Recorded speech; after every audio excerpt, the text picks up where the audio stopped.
ya kan? Ilmu pengetahuan. Kejarlah ilmu sampai kerjalah pengetahuan itu sampai ke liang lahat. Tapi bukan kejarlah duit sampai ke liang lahat. Nggak ada tuh ibaratan kejarlah duit sampai ke liang lahat. Jangan salah artikan, bro. Ilmu pengetahuan dengan uang. Assalamualaikum warahmatullahi wabarakatuh. Salam sejahtera untuk kita semua. Halo brother dan teman-teman dimanapun Anda berada. Kembali lagi bersama saya Hairudin di channel saya Rida Jaya Motor. Sebelumnya kepada seluruh teman-teman subscriber dimanapun Anda berada, saya ucapkan banyak-banyak terima kasih yang masih tetap berlangganan di channel saya dan masih setia berlangganan di channel saya. Saya ucapkan banyak-banyak terima kasih.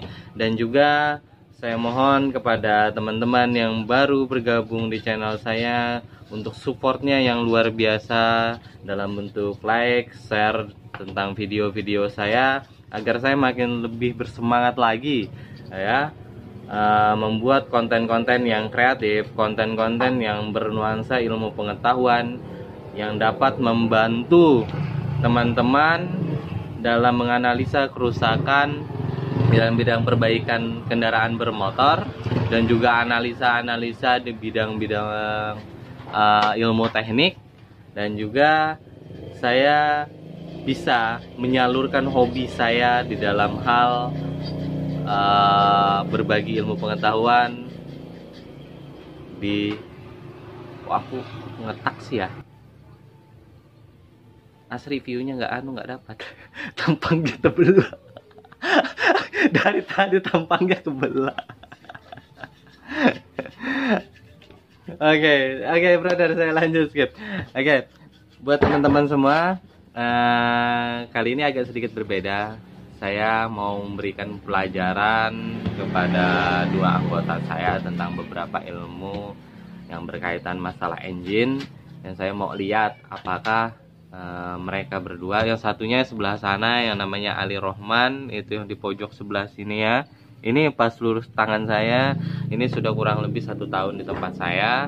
Nah, udah cukup lama ya teman-teman. Dan yang ini, yang lurus sama tangan saya, ini kurang lebih 3 bulan.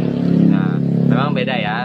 Ada yang baru 3 bulan dan ada yang sudah 1 tahun. Nah, saya mau coba tes pemahaman mereka di bidang engine. Apa itu engine? Yaitu mesin utama di kendaraan bermotor.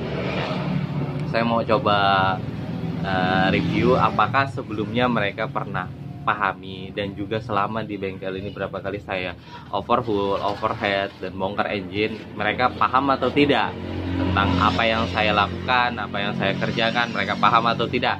Nah, saya mau coba review ke mereka. Oke. Di sini teman-teman bisa lihat ya. Ya, bagi teman-teman pemula, di sini triknya bukan perbaikan kendaraan bermotor ya. Jadi mohon maaf, kali ini saya coba untuk berbagi ilmu pengetahuan dulu. Nah, apa sih sebenarnya yang mereka kerjakan saat ini? Oke. Terlihat di layar teman-teman, di sini ada 3 blok head ya yang lagi mereka kerjakan. Ya. Oke. Di sini mereka tadi melakukan pembersihan. Ya. Yang saya perintahkan, blok head itu dibersihkan di bagian intake dan exhaust manifoldnya, dan klepnya juga dibersihkan semaksimal mungkin. Terus juga dilakukan screw klep nanti pada akhirnya. Cuman saya penasaran, apakah orang yang mengerjakan pekerjaan ini memahami tidak dasar dari blockhead ini seperti apa? Apa tujuannya dibuat blockhead? Kenapa blockhead bentuknya seperti ini? Ya toh? Ya kan? Kenapa di blockhead itu perlu dibersihkan? Kenapa blockhead klep yang berada di blockhead itu, di bagian seat klepnya itu perlu diskur? Apa tujuannya? Itu pertanyaan-pertanyaannya. Jadi jangan kita mengerjakan sesuatu hampa, bro. Jangan kita mengerjakan sesuatu itu kosong, jangan. Kita harus pahami dulu apa yang kita kerjakan. Baru kita mudah untuk menganalisa apa yang akan kita kerjakan. Dan juga kita akan mudah menganalisa apabila ada terjadi kerusakan dengan apa yang kita kerjakan. Ya. Jangan sombong. Ya. Jangan merasa kita pintar bongkar pasang, kita sudah mengatakan diri kita mekanik? Belum tentu. Kita paham nggak prinsip dasarnya? Kita mengerti nggak prinsip dasarnya? Kalau kita mengerti prinsip dasarnya, monggo silahkan.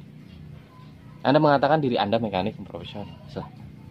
Tapi kalau Anda belum mengerti prinsip dasarnya, belum mengerti siklusnya, jangan coba-coba. Ya, terkadang ya ada orang yang bisa mengetes Anda, dalam artian yang bisa menguji Anda, kemampuan Anda seperti apa. Anda malu sendiri, bro, kalau Anda tidak kuasain sebelum. Betul nggak? Betul. Betul. Oke. Sekarang pertanyaan saya, sekarang kenapa dari ini satu Asriadi. Sekarang pertanyaan saya, kenapa blockhead ini, ya, head block, atau sering disebut kepala silinder, atau sering disebut tempatnya lubang busi, atau sering disebut tempatnya noken as, atau sering disebut tempatnya temlak, ya, tempatnya klep, perlu dibersihkan. Tujuannya apa sih sebenarnya? Kalau turun mesin coulter, kan tujuannya coulter nih bro, anggaplah kita coulter, turun mesin coulter, ganti piston, coulter block dibubut. Kenapa blockhead ini perlu dikerjakan? Dalam artian kenapa nggak hanya dicuci gitu tok udah pasang kembali? Kenapa perlu dibersihkan? Dia sekur, itu seal clapnya perlu diganti. Tujuannya untuk apa? Dari Asriadi. Tujuannya agar tidak ada kebocoran. Kebocoran apa yang terjadi di situ? Awas. Pertanyaanku lebih panas loh. Karena agar tidak ada terjadi kebocoran saat terjadi kompresi di mesin. Kebocorannya dari mana? Tunjukkan ke kamera. Tunjukkan. Dari mana? Dari tempat dudukan. Dudukan apa itu? Klep. Dudukan klep. Ya. Coba gambarkan ke saya klepnya dari apa namanya bersama dengan klepnya. Seperti apa? Jadi kebocorannya itu terjadi pada saat apa itu? Pada saat terjadinya kompresi. Kompresi. Oke. Pada saat kompresi itu yang dikompresikan tadi apa? Udara dan bahan bakar. Oke, skip. Saya mau tanya dulu. Sistem engine bisa terjadinya putaran, dalam artian dia dapat menciptakan putaran itu. Pertanyaannya agak meluas ya, karena kita berbicara masalah dasar bro, bukan kita memperluas pertanyaan, tidak.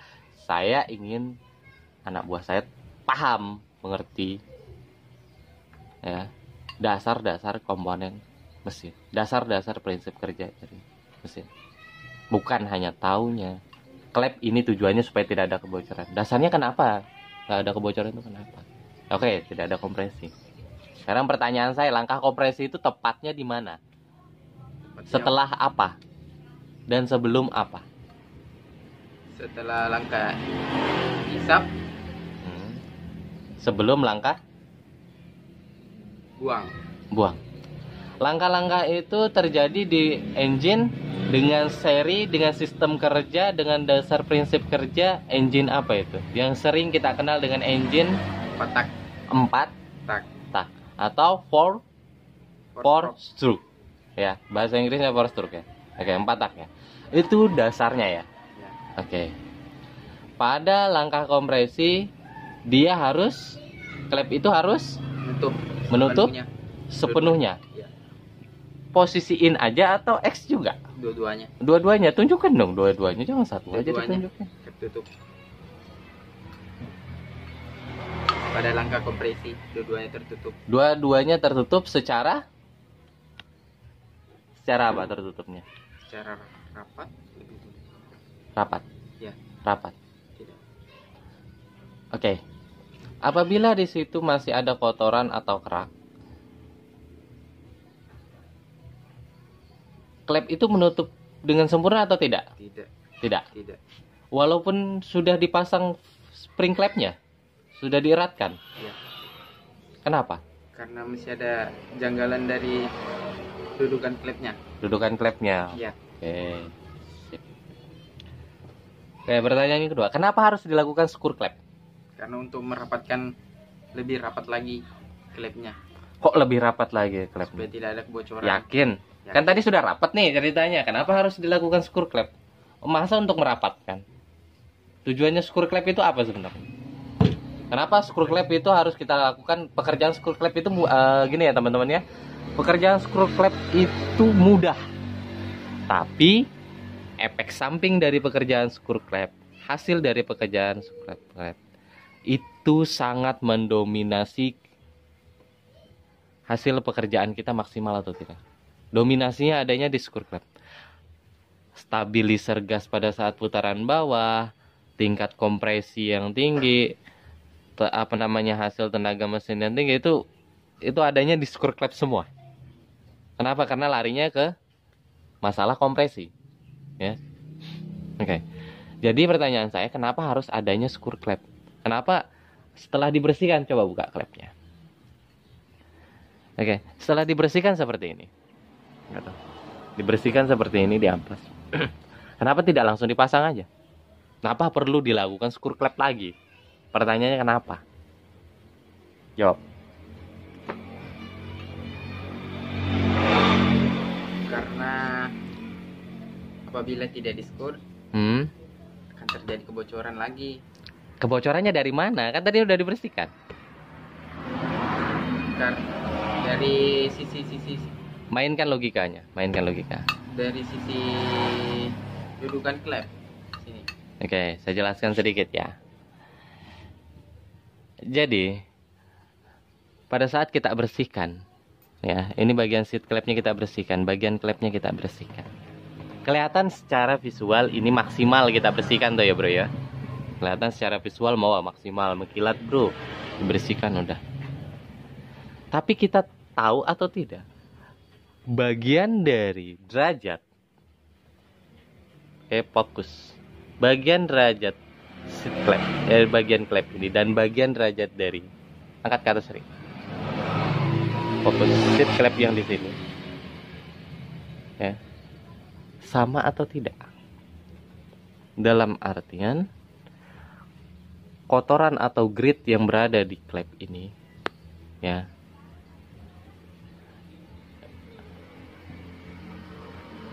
oke, kelihatan ya grit-gritnya ya, garis-garisnya yang ada di bagian bibir klep itu.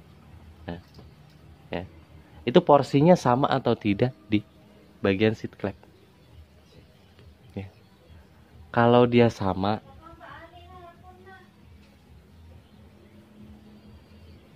ya, kalau dia sama, ya, oke lah, tidak ada kebocoran. Tapi kalau tidak, itu pasti akan ada kebocoran.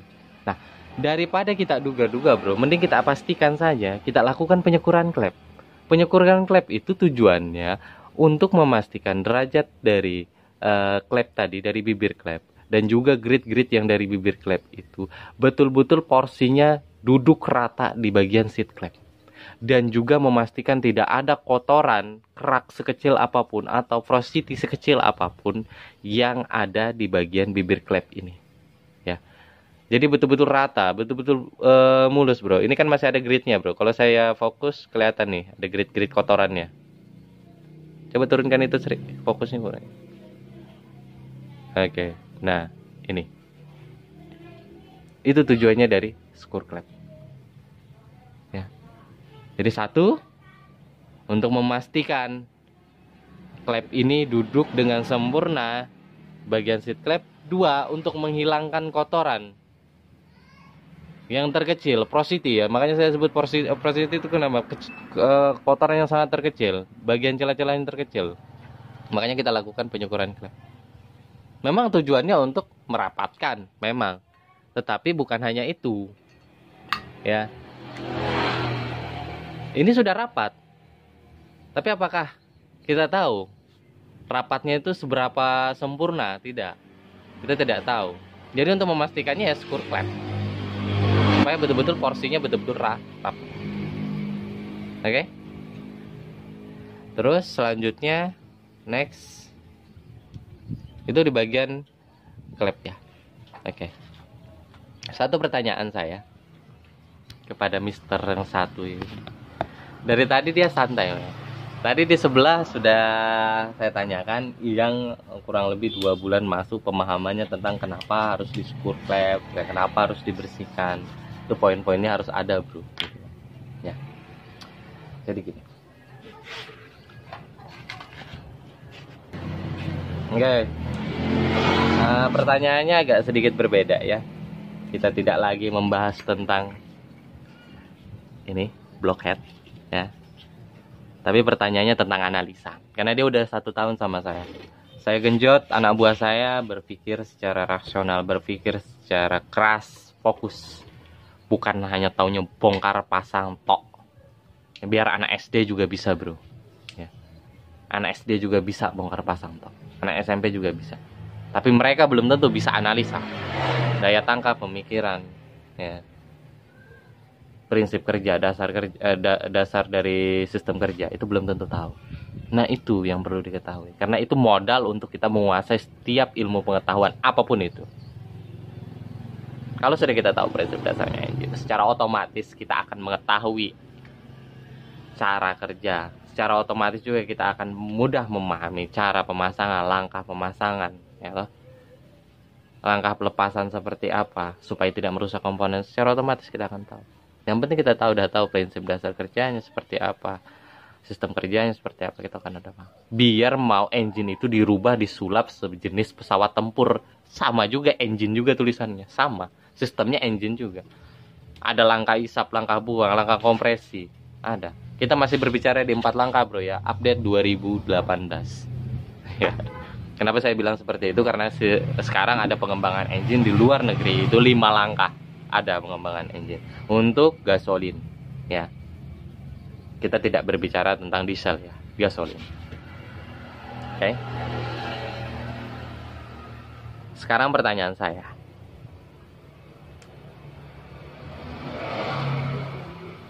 Apabila ada satu motor, saya sebut aja unit motornya ya.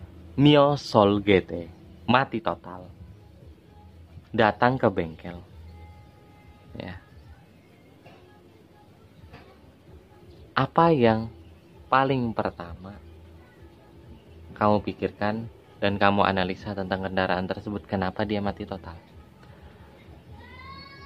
Skripsinya, motor tersebut sudah berumur kurang lebih 4 tahun. Digunakan 1 di medan sawit. Medan sawit, mohon maaf untuk teman-teman yang belum paham, medan sawit itu medan perkebunan. Yang wilayahnya itu ya wilayah perkebunan, jalur terjang, cukup berkerikil, berbatu, berdebu, komplit lah di sana. Ya, motor itu sudah 5 tahun dibeli dan langsung digunakan di medan itu. Dan selama kurang lebih 5 tahun motor tersebut hanya pernah 1 kali servis, itu pun di angka 3 tahun pertama. Dan servisnya turun mesin langsung. Umur 5 tahun. Angka 5 tahun, motor tersebut kembali lagi datang mati total. Ya. Anggaplah si pengendara, si pemilik telah menceritakan hal ini kepada kamu. Analisamu seperti apa tentang kendaraan tersebut? Kerusakan yang tipe kerusakan yang paling simple, yang paling mudah, sampai dengan tipe kerusakan yang paling sulit. Coba tentukan menurut analisamu. Oke, yang pertama, menurut analisa saya, kerusakan yang mungkin terjadi jika motor itu mati total. 1, saya akan mengecek di bagian busi.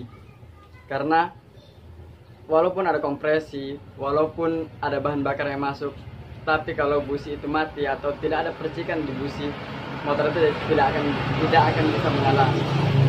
Terus yang kedua, jika busi sudah saya cek dan di busi itu ada percikan bunga api, yang kedua akan saya cek, karena itu motor Soul GT itu sistemnya sudah sistem injeksi.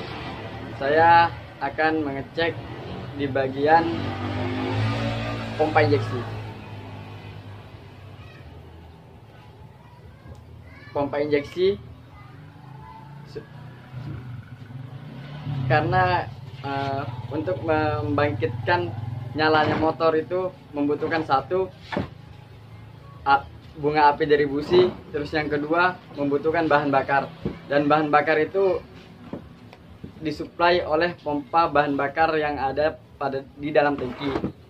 Saya akan mengecek berapa tekanan pompa bahan bakar yang ada pada tangki tersebut. Jika seandainya pompa itu bagus, saya akan melihat semprotan injektor. Injektor itu nyemprot atau tidak. Injektor itu bekerja atau tidak. Injektor itu buntu atau tidak. Terus setelah saya mengecek injektor itu baik, seandainya injektor itu baik, saya akan mengecek yang ketiga itu saya akan mengecek kompresi. Kenapa saya mengecek kompresi? Karena jika sudah ada bahan bakar, sudah ada percikan bunga api, namun kompresinya lemah, bahkan kompresinya bisa dibilang tidak ada, motor itu tidak akan bisa hidup. Setelah saya cek kompresi, seandainya kompresinya itu lemah sekali, saya akan mencoba menghidupkan motor itu dengan cara yang dari luar dulu, seperti contohnya menuangkan oli kepada lubang busi dengan bantuan oli dan karburator cleaner, agar ya tujuannya untuk membangkitkan kompresi itu. Dari mana kompresi itu bisa terbangkit? Dari klep dan seat klep. Kenapa klep lagi? Karena kompresi itu tidak akan mungkin terjadi jikalau ada sesuatu kotoran atau apapun yang mengganjal pada bibir klep dan seat klep. Tunjukkan kembali. Oke, di sini. Ini adalah klep in dan ini adalah klep X. Jika motor itu tidak menyala dan kompresinya bisa dibilang lemah, kemungkinan yang mungkin terjadi di antara klep X dan ini tuh ada kebocoran. Maksudnya ada kebocoran, ada yang mengganjal sehingga klep itu tidak rapat dengan sempurna, tidak menutup dengan sempurna. Maka dari itu kita perlu membantunya agar klep itu bisa setidaknya tertutup dengan sempurna, walaupun masih ada kebocoran, karena kita cuman membantunya dari luar menggunakan oli. Nah, kita bantu dengan oli sama karburator cleaner. Kita terus coba, kita engkol atau kita starter. Kalau kotorannya yang di sini hanya kotoran kecil, insya Allah motor itu bisa hidup. Jikalau yang tadi lagi, busi dalam keadaan baik, pengapian dalam keadaan baik, injektor dalam keadaan baik, pompa injeksi dalam keadaan baik, insya Allah motor itu akan bisa hidup walaupun tidak normal. Oke, sip. Itu aja. Ada lagi analisanya? Ada lagi. Ya, betul. Kenapa klep itu bisa terganjal? Kenapa klep itu bisa dimasuki kotoran? Karena medannya sawit, berdebu, berlumpur, apalah segala macam di situ yang ada. Nah, kalau filter udara tidak diperhatikan oleh si pengguna, maksudnya bapak sendiri, nah itu pasti kotoran itu akan masuk. Oke. Akan masuk ke dalam ruang bakar melalui filter udara tadi. Karena kalau filter udaranya tidak dijaga, pasti filter udara itu tidak bisa nampung lagi kotorannya, pasti jebol. Dan pasti bisa masuk ke dalam ruang bakar melalui intake manifold. Oke. Intake manifold ya? Ya. Oke, siap.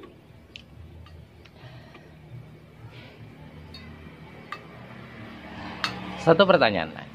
Itu analisanya tadi ya. Saya belum ambil kesimpulan dari jawaban dari analisa tadi seperti apa, benar apa tidak, salah apa tidak, saya belum ambil kesimpulan. Saya lanjutkan ke pertanyaan selanjutnya.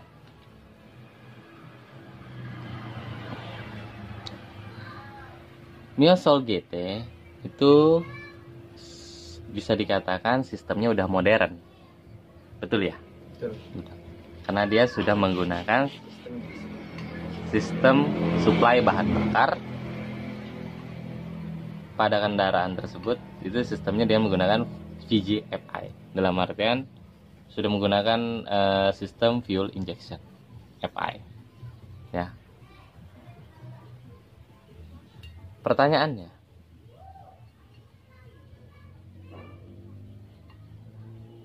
kapan kira-kira injektor itu menyemprotkan bahan bakar?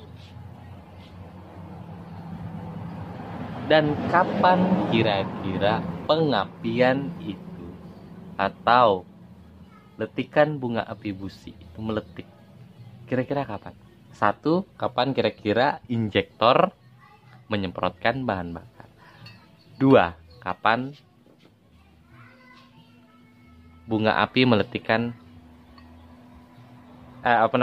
busi meletikan bunga apinya? Dalam artian terjadi pengapian. Kapan kira-kira? Satu dua jawab pertanyaan. Kapan kira-kira injektor menyemprotkan bahan bakar? Yang pertama, injektor tersebut menyemprotkan bahan bakar yang jelas melalui perintah ECU. Namun ECU itu tidak mungkin bekerja jika tidak ada Skip. ECU itu apa ya? Electronic Control Unit. Electronic Control Unit yang berada pada motor. Dia sejenis apa ya? Kalau di motor karbu lebih gampangnya itu CDI lah. Ya, kalau di motor injeksi itu ECU. Berarti semua sistem itu diatur sama dia atau tidak? Hampir semua sistem diatur oleh dia karena dialah otaknya motor itu. Oke, lanjut. Kapan kira-kira injektor menyemprotkan bahan bakar? Sudah pasti pada saat langkah kompresi. Namun bagaimana injektor bisa tahu kalau itu sudah langkah kompresi? Disitulah sensor-sensor pada motor injeksi itu bekerja, yaitu sensor CKP atau crankshaft position sensor, di mana itu berada di bagian bawah sebelah kiri kalau tidak kanan sih pada motor Miyosol tersebut. Nah, disitulah pada saat piston menuju titik mati atas atau TMA di langkah kompresi, sebelum piston tersebut sampai di TMA atau 15 derajat sebelum TMA, disitulah CKP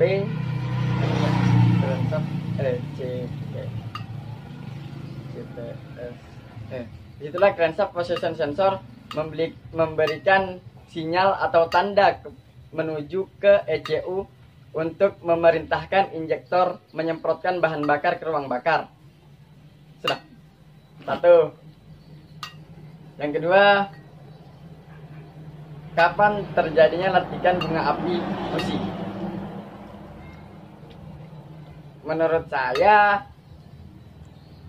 hampir sama saja dengan motor karbu, karena di motor injeksi juga menggunakan magnet dan juga menggunakan pulsar. Kapan bunga api itu dipercikan oleh busi? Sudah pasti di saat kompresi juga, tapi kapan terjadinya itu diperintah oleh ECU mendapatkan sinyal dari pulsar mendapatkan kode dari tonjolan yang berada pada magnet, di mana magnet tersebut memberikan sinyal atau memberikan tanda melewati tonjolan bahwa piston tersebut akan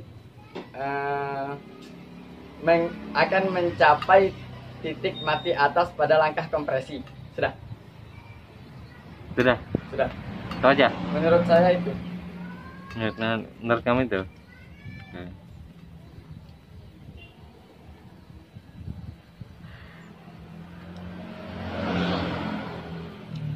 Injektor menyemprotkan bahan bakar. Ya. Tadi berdasarkan perintah dari ECU. Itu betul. Iya. ECU ya, ECU mendapatkan informasi dari apa info ECU mendapatkan informasi?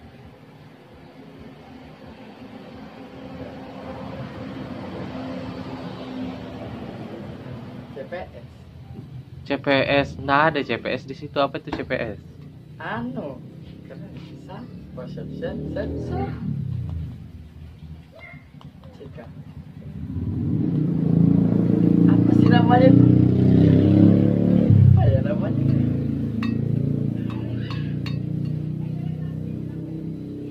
Apa itu CPS? CPNS.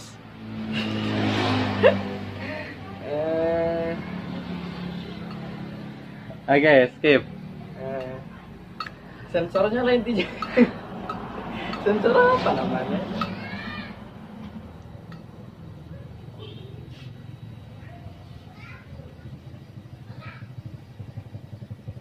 CKHP.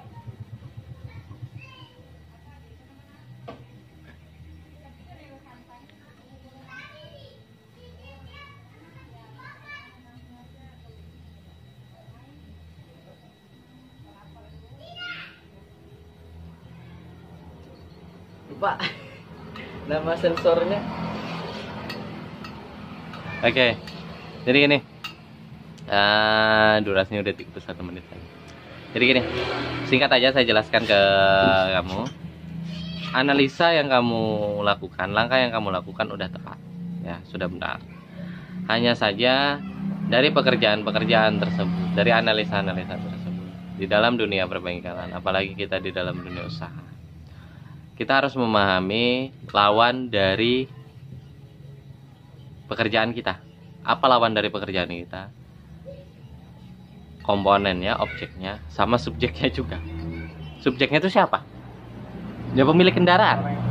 Orang yang memiliki kendaraan. Apakah beliau paham atau tidak dengan apa yang kita jelaskan? Jadi mungkin analisa-analisa yang kita butuhkan, analisa-analisa yang kita lakukan itu udah tepat, ya. Dan kita tunjukkan dan kita jelaskan ke si pemilik, ya. Si pemilik itu bertanya, berapa biayanya, berapa estimasinya. Apakah kita bisa menganalisa nggak dari kerusakan tersebut estimasinya? Kita kan menganalisa panjang lebar nih. Dari kerusakan tersebut estimasinya. Jawabanmu apa? Kalau estimasi secara pasti nggak bisa. Terus? Karena kita belum tahu komponen-komponennya harus ada yang diganti atau tidak, sudah ada yang aus atau tidak. Terus? Jadi kita bisa memberikan estimasi itu jika kita bisa berikan estimasi, tapi kita beri ujung kalau tidak ada komponen yang harus diganti. Yakin begitu solusinya? Kan belum go ahead ini, belum kerja ini. Beda loh, sudah kerja sama belum kerja itu beda. Ini kan analisa sebelum kerja. Ini kan motor baru datang, kamu baru nganalisa. Analisa yang kamu lakukan itu bukan analisa yang bermenit-menit, bukan. Analisanya mau sekejap aja. Ilmu yang kamu tuang, yang kamu masukkan ke dalam otak itu bekerja sekian second, sekian detik. Inilah kerusakannya, ini yang akan saya kerjakan. Itu analisa cepat sebelum melakukan pekerjaan. Setelah analisa, kita lakukan obrolan sama orang. Terus tiba-tiba orang tuh nanya berapa. Oke. Mungkin skip ya teman-teman ya. Durasi videonya udah terlalu panjang ya.